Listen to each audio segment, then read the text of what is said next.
8 साल में कोई नहीं आया। 8 साल से कोई मिलने नहीं आया? नेवर। कभी?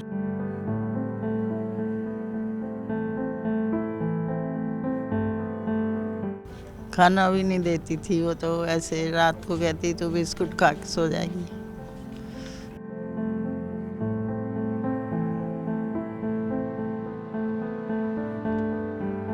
अब बता दूं आपको, एक्चुअली बेटे ने मेरे पे हाथ भी उठाया था। जब पैसा होता है तो सब अपने होते हैं, लेकिन अपना वो है जो वक्त पे काम आए। और कोई केयर करने वाला कोई है नहीं, इसलिए मैं यहाँ थोड़ा एडजस्टमेंट थोड़ा नहीं हो पाया, तो फिर यहाँ बेटे ने यहाँ छोड़ दिया। मैं पीछे पीछे भागू, मैंने कहा मुझे कहाँ छोड़ के जा रहे हो, तुमने तो कहा था घुमाने ले जाएंगे, महंगे यहाँ पे क्यों करूँगी। कहते नहीं तुम अभी यहाँ रहो, हम कल आके ले जाएंगे तुम्हें। 5 साल हो गए पोती को हाथ नहीं लगा के देखा, लगाने नहीं देते मेरे को। मैं तरसता हूँ उस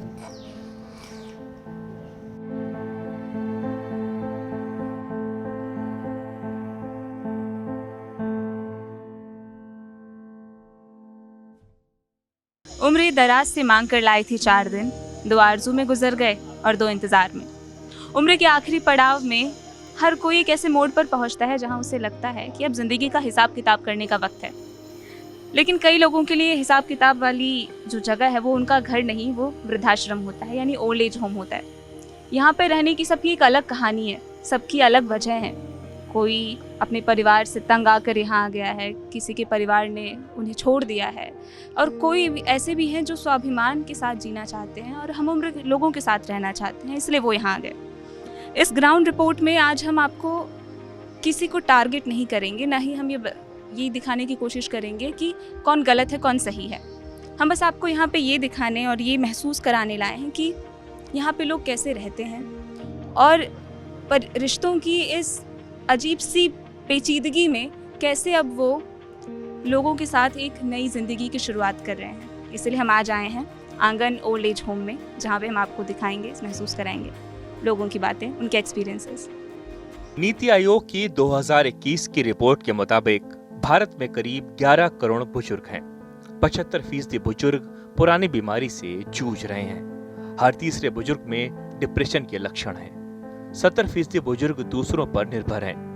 78% के पास कोई पेंशन कवर नहीं है। 2036 तक हर 7 में से एक भारतीय 60 साल से ऊपर होगा। 2050 तक देश में हर 5वां शख्स बुजुर्ग होगा। देश में करीब 1500 रजिस्टर्ड ओल्ड एज होम्स हैं। ज्यादातर केरल, महाराष्ट्र, तमिलनाडु और दिल्ली जैसे शहरों में हैं। एक माँ से जिसने अपने बेटे को उड़ने के लिए पूरा आसमान दिया, लेकिन जब खुद के रहने की बारी आई तो बेटे और बहू के आलीशान फ्लैट में एक कोना कम पड़ गया। अपनी बहू के साथ रहती थी, बहू बेटा थे, तो बहू मेरे को चाहती नहीं थी कि वही यहाँ में हमारे पास रहे। फिर बेटे ने ऐसे नेट पे देखा तो वो कहने लगा मम्मी ये ऐसे ही मार देगी आपको, चलो मैं एक जगह छोड़ के आता हूँ। तो फिर यहाँ मैडम से बात की, मैडम ने कहा ले आइएगा, फिर मैं यहाँ आ गई। तो किस बात से उनको दिक्कत होती थी? बस ऐसे ही रखना नहीं चाहती थी मेरे को। खाना भी नहीं देती थी वो, तो ऐसे रात को कहती तो बिस्कुट खा के सो जाएगी। फिर मेरा बेटा चोरी चोरी दे देता था, कभी कभी चुरा के ऐसे दे देता। आप उनको ज़्यादा कुछ बोलती थी? मैं बोलती ही नहीं थी, मैं चुप रहती थी। अपने एक मेरे को कमरा दे रखा था छोटा सा, बस उसमें ही लेटी रहती थी। लेकिन इस कदम से बेटे को भी बहुत दर्द हुआ। माँ को वृद्धाश्रम में छोड़कर उसे इतनी तकलीफ हुई कि वो ये सदमा झेल नहीं पाया। वैसे आपने बताया कि आपके जो बेटे हैं वो आपको यहाँ लेके आए क्योंकि बहू परेशान कर रही थी, पर आपके बेटे भी मिलने नहीं आते? नहीं, बेटे अब है नहीं। अच्छा, एक्सपायर हो गए।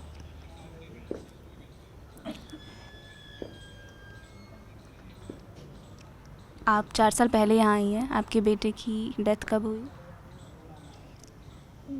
5 साल हो गए, नहीं 2 साल हो गए। ज़्यादा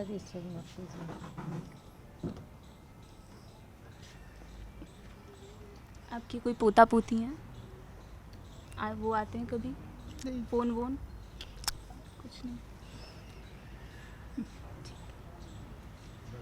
पहले बेटे ने हाथ उठाया, फिर बच्चों के साथ मिलकर पत्नी ने अपने बूढ़े पति को जिंदगी भर का ऐसा जख्म दिया जिसे कभी भुलाया नहीं जा सकता।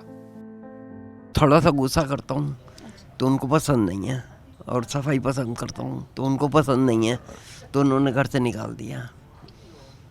उन्होंने कहा कि आप आश्रम में रहो। अब ये बेटे को पता होगा कि उसको यहाँ का एड्रेस कैसे मिला, मेरे को नहीं मालूम। जब वो यहाँ छोड़ गए हैं तो मैं रहता हूँ यहाँ पे।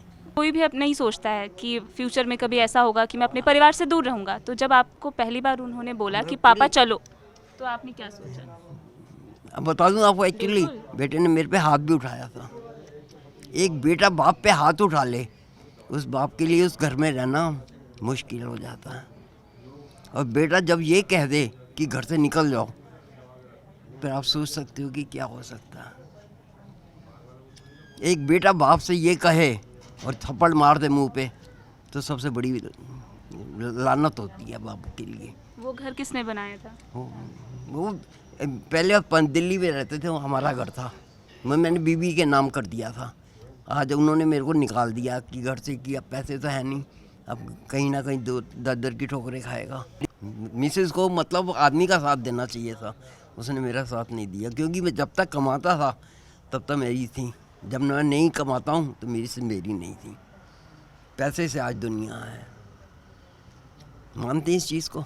बीवी के नाम पे ही तो आपने घर किया था ना? हाँ, प्यार से मोहब्बत में मकान उनके नाम कर दिया था। तब उन्होंने सेल किया है, सेल हो चुका मकान, उसका पैसा उन्होंने आज 5 महीने हो गए मेरे को नहीं दिया। उस ये नहीं कहा कि पापा आपको उसमें से चाहिए कि नहीं चाहिए। मैं यहाँ पे खुश हूँ, खाता पीता रूखी सूखी जैसे भी है खाता हूँ ना, खुश तो हूँ ना। तो बच्चों के साथ अभी आपकी बीवी रहती है? हाँ जी, बच्चों के साथ रहती है। एक बेटा एक ही है बस, और ये अच्छा, बेटा और उसकी पत्नी भी? बस। हाँ हैं, पोता पोती हैं मेरे हैं। मैंने आज आपको बता रहा हूँ, 5 साल हो गए पोती को हाथ नहीं लगा के देखा, लगाने नहीं देते मेरे को। मैं तरसता हूँ उस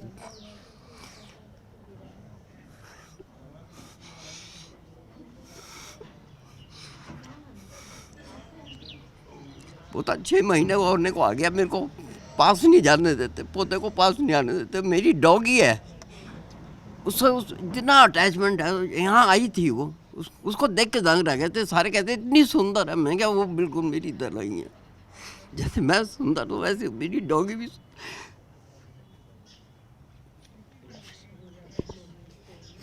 कभी कभी घर की तो याद आती है ना।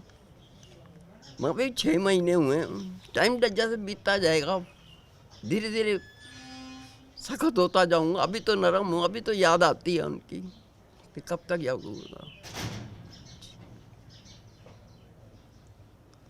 और कुछ नहीं कह सकता। यहाँ कुछ ऐसे बुजुर्ग भी मिले जिनके पास जब तक दौलत थी वो सिर का ताज थे, और जैसे ही हाथ खाली हुए वो घर का बोझ बन गए, और परिवार ने भी उनसे पल्ला झाड़ लिया। निष्कासित तो मैं घर से निष्कासित हूँ ना। किसने किया? घर वालों ने, वाइफ और बच्चे। वाइफ? हाँ है, मेरे पे पैसा नहीं है। दोनों तरफ से थोड़ी थोड़ी बातें थी, पर क्या करूँ, घर मेरा नहीं है, वो वाइफ का है। मुझे निकलना पड़ा, क्या करूँ। वो घर किसके नाम पे था? वाइफ के नाम पे ही है। किसने किया था? उन्हीं के नाम से खरीदा था मैंने ही। आपने खरीदा था? हाँ जी। और अब आप उसी में नहीं रह रहे? हाँ, ये विडम्बना है, नहीं रह पा रहा हूँ। यहाँ आ गया मैं, ये भी घर हो गया अब। कोई मिलने आता है? कोई नहीं आता, मेरे से कोई नहीं आता। कभी भी कोई नहीं आया? कभी नहीं, नेवर। 8 साल में कोई नहीं आया। 8 साल से कोई मिलने नहीं आया? नेवर। कभी फ़ोन कॉल? नेवर। ऐसा क्या हो गया? अब देखिए, ऐसा है कि मैं मेरठ का हूँ, गांव का हूँ, पढ़ा लिखा हूँ। ये बात कहनी नहीं चाहिए। मैं सर्विस में था, प्राइवेट में। मुझे भगवान ने बहुत दिया, मैं शेयर ब्रोकर रहा, मेरा पैसा बर्बाद होता चला गया, और मेरे पे कुछ बचा भी नहीं घर चलाने के लिए भी। और कुछ बात है जो डिस्क्लोज नहीं करूँगा मैं। हम हम उसकी इज्जत करते हैं, कोई बात आपने कहा नहीं ऐसा क्या हो गया, जो भी कुछ एट प्रेजेंट मैं घर से बाहर हूँ और शायद कभी ना जा पाऊँ, वो तो उन पर डिपेंड करता है। नहीं। अगर वो आज लेने आ जाएं तो आप जाएंगे? तो उम्मीद ही ख़त्म होगी, ये सवाल ही गलत है, ये उम्मीद ख़त्म हो चुकी है। हाँ आ जाएंगे तो जाऊँगा, नहीं उसके कई कारण हैं। जाऊँगा, मिलते भी रहेंगे तो भी, मिलते रहना भी एक कनेक्शन नहीं कर, डिस्कनेक्ट नहीं होना चाहिए कभी भी। रंजिश कितनी हो इतनी तो गुंजाइश हो कि जब मिलें तो मुंह फेर के तो ना मिलें। किससे सबसे ज़्यादा शिकायत है, बच्चों से या पत्नी से? शिकायत किसी से नहीं, अपने आप से है, अपने आप से है। भाग्य सभी का भाग्य है। एक बुजुर्ग ने बेटा न होने की वजह से अपने भतीजों पर प्यार लुटाया, लेकिन बाद में उन्होंने मुंह मोड़ लिया। भाई हमारा तो लड़का है ही नहीं, लेकिन भतीजे को हमने जान लगा दी थी। दिल्ली के अंदर 3 भतीजे मैंने ही बसाया, लेकिन उन्होंने आपको दुकान कराई थी, समझे जी। 7 साल मेरे पास में एक कमरे का सेट था, आगे बरामदा था, 7 साल रखा, उसकी बहू को भी उसे भी, और क्या नाम है, खाना पीना रहना सहना सब कुछ, बिजली पानी का पैसा का भी नहीं लिया मैंने उससे कभी। आज वो बात तक नहीं करता। एक को पूरी दुकान उस टाइम 1.25 लाख रुपया लगाया था मैंने, समझे जी। तो उस टाइम 600 गज का 1.5 लाख रुपए का प्लॉट मिल रहा था मेरे को, मैंने उसको नहीं लिया। मैंने कहा चलो इस बच्चे की ज़िंदगी बन जाएगी, भाई ये बुढ़ापे में काम आएगा। वो तो नमस्ते तक भी नहीं करता। बुढ़ापे में काम आया? बता तो रहा हूँ कि नमस्ते तक नहीं करता, काम आना तो लग रहा। सूरज से भी नफरत करता है हमारी। ठीक है भाई, कोई बात नहीं, करो। अफसोस होता है कि आपने उनके लिए वो किया जो अब आपके लिए कुछ नहीं कर सकते। बस रात दिन सोचते हैं, लेकिन सोचने से क्या होता है, जो हाथ से चीज निकल गई वो दोबारा नहीं मिलती। हर कोई यहाँ जबरदस्ती नहीं लाया गया, कुछ वो भी हैं जिन्होंने तिल तिल कर घुटने से बेहतर इस अकेलेपन को चुन लिया। घर के भीतर रोज होने वाले अपमान और झगड़ों ने उन्हें अपने ही बनाए घर में अजनबी बना दिया था। तो BHL हरिद्वार में से रिटायर हुआ 1996 में। 30 साल हो गए मेरे को आज रिटायर हुए, और 2.5 साल से मैं यहाँ हूँ। अगस्त 2023 में अगस्त में आया था यहाँ, तो 2.5 साल हो गए। तो 2.5 साल से मैं यहीं हूँ। बेटा गाजियाबाद में है, एक बेटी नोएडा में है, और एक बेटा बेंगलोर है, विप्रो में। आपने भील में काम किया हुआ है, तो वहाँ तो एक बहुत अच्छी आपने लाइफस्टाइल देखी होगी। हाँ, बहुत अच्छी लाइफ थी, बस याद ही रह गई। अब तो 30 साल हो गए, तो याद ही रह गई। मैं 2023 में आया, बेटे के पास ही गाजियाबाद रहा, फिर उसके बाद अगस्त में यहाँ आ गया। 2023 में अगस्त में यहाँ आ गया। तो मतलब बेटे के पास से आप यहाँ कैसे? उनकी छोटी बेटी है, मेरी पोती है एक, और एक उनकी मिसी है, वो है, तो थोड़ा एडजस्टमेंट थोड़ा नहीं हो पाया, तो फिर यहाँ बेटे ने यहाँ छोड़ दिया। तब से मैं हूँ, वैसे मिलते हैं, आते रहते हैं, मिलते रहते हैं। आपकी बेटी भी नोएडा में रहती है? बेटी नोएडा में बहुत ही आती रहती, मिलती रहती होगी। 38 साल आपने काम किया है, तो आपके 2 बेटे भी हैं, एक बेटी भी हैं। ज़िंदगी आपने उनके लिए दी, अभी आपको कुछ लगता है कि आपसे कोई गलती हो गई, या फिर कुछ? गलती किसी से नहीं होती, जैसा समय कहता है वैसे चलते रहता आदमी, बस उसी तरह से चलता। प्रारब्ध एक चीज़ है, प्रारब्ध के अनुसार जो होता है वो ठीक ही होता है। एक महिला जिनकी शादी हो चुकी थी, पति के गुजरने के बाद वो अपने बच्चे के साथ माँ के पास रहने लगी। कई सालों बाद जब माँ गुजर गईं, तो अकेलेपन की वजह से वो डिप्रेशन में आ गई। उनकी बहनों ने उन्हें यहाँ यह कहकर छोड़ दिया कि हम जल्द वापस आएंगे, और फिर यहीं छोड़कर चले गए। मम्मी तो और तो कोई रहता नहीं मेरे पास, और ये भी चली जाएगी, मेरा क्या होगा। फिर उनके जाने के बाद मैं डिप्रेशन में चली गई। मेरी एकदम हालत ख़राब हो गई बिल्कुल। ना तो मैं खाना खाती थी, मैं बात करती थी, ना बोलती थी। सब अपने आप को जैसे एक रूम में बंद कर लेते हैं ना, अपने आप को अलग से बिल्कुल वो कर लिया। इस हालत में मेरी हालत ख़राब होती चली गई। फिर डॉक्टर्स वगैरह से दिखाया तो उन्होंने कहा कि इनको ना अकेलापन खा रहा है इस टाइम, इनके साथ कोई होना चाहिए। तो मुझे उन्होंने बताया नहीं था कि यहाँ पे वो मुझे ला रहे हैं। मेरी बहनों ने मुझे डिसीज़न लिया। मेरे बेटे ने कहा मैं तो आ नहीं सकता, मैं दूर रहता हूँ। और जो बहनें उनके अपने अपनी शादीशुदा थी, अपने अपने घर में सेटल थी, देखने वाला तो कोई भी नहीं था ना, मम्मी थी ही नहीं। इतना बड़ा घर है, अभी भी है हमारा दिलशाद गार्डन में घर है, तो वहाँ पे कोई नहीं रहता, अभी रेंट पे दिया हुआ है। तो बाकी मेरे को फिर उन्होंने ना यहाँ लेके आए, तो कहने लगे आपको कहीं लेके जा रहे हैं, चलो घूमने जाना है अपने। में कहा मैं तो नहीं जाती। कहते तुम हमेशा घर में बंद रहती हो, कभी जाती नहीं, तुम्हें घुमा के लाते हैं। इस तरीके से मुझे यहाँ पे वो लेके आए मैडम के पास। तो मैडम को मेरी बताई उन्होंने सारी बात की, इस तरह से कंडीशन है और ऐसी हालत है इनकी। तो मैडम ने कहा आप इसको यहाँ छोड़ जाओ, यहाँ रह के ये जब सब लोगों के साथ रहेगी तो ये ठीक हो जाएगी।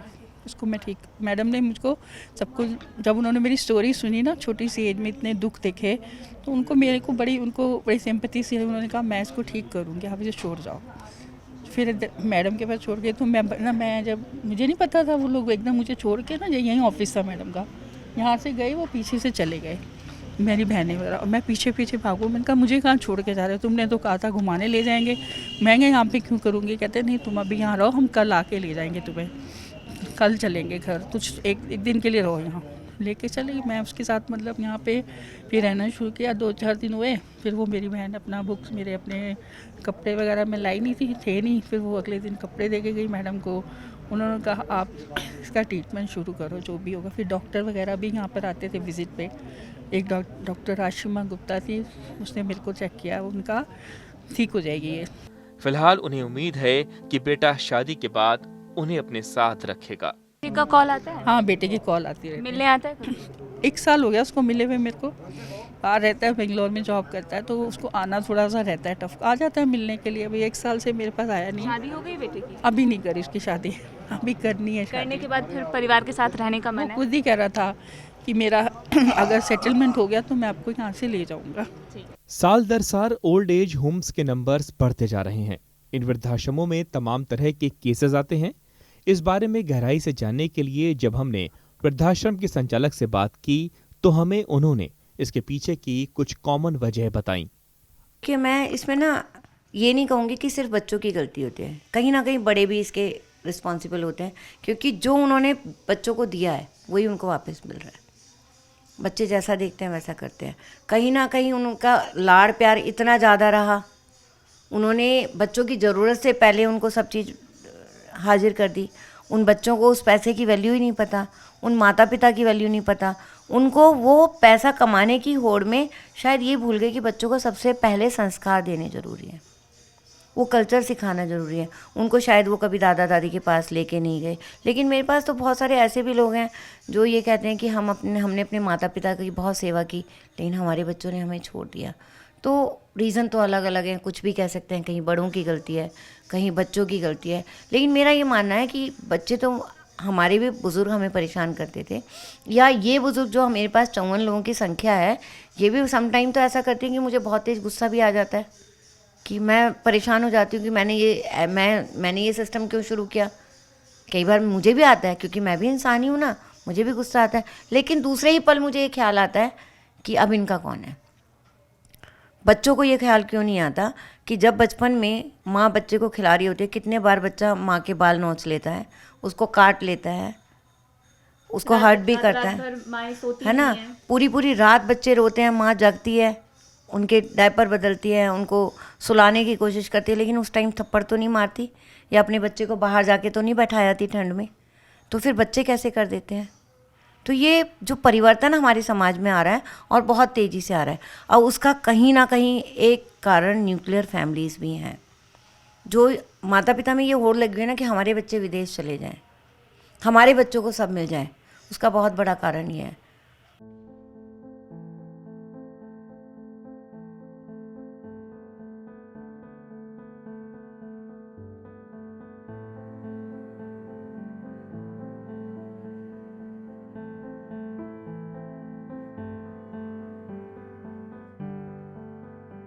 यहाँ पे लोगों से बात करके हमने वो खालीपन महसूस किया जो शायद सिर्फ एक संस्था के भरने की बस की बात नहीं है। कुछ पारिवारिक रिश्ते होते हैं जो इस स्पेस को फुलफ़िल कर सकते हैं, कुछ अपनों का प्यार होता है, कुछ अपने वो लोग होते हैं जो अपने दिल को भरने की बात करते हैं।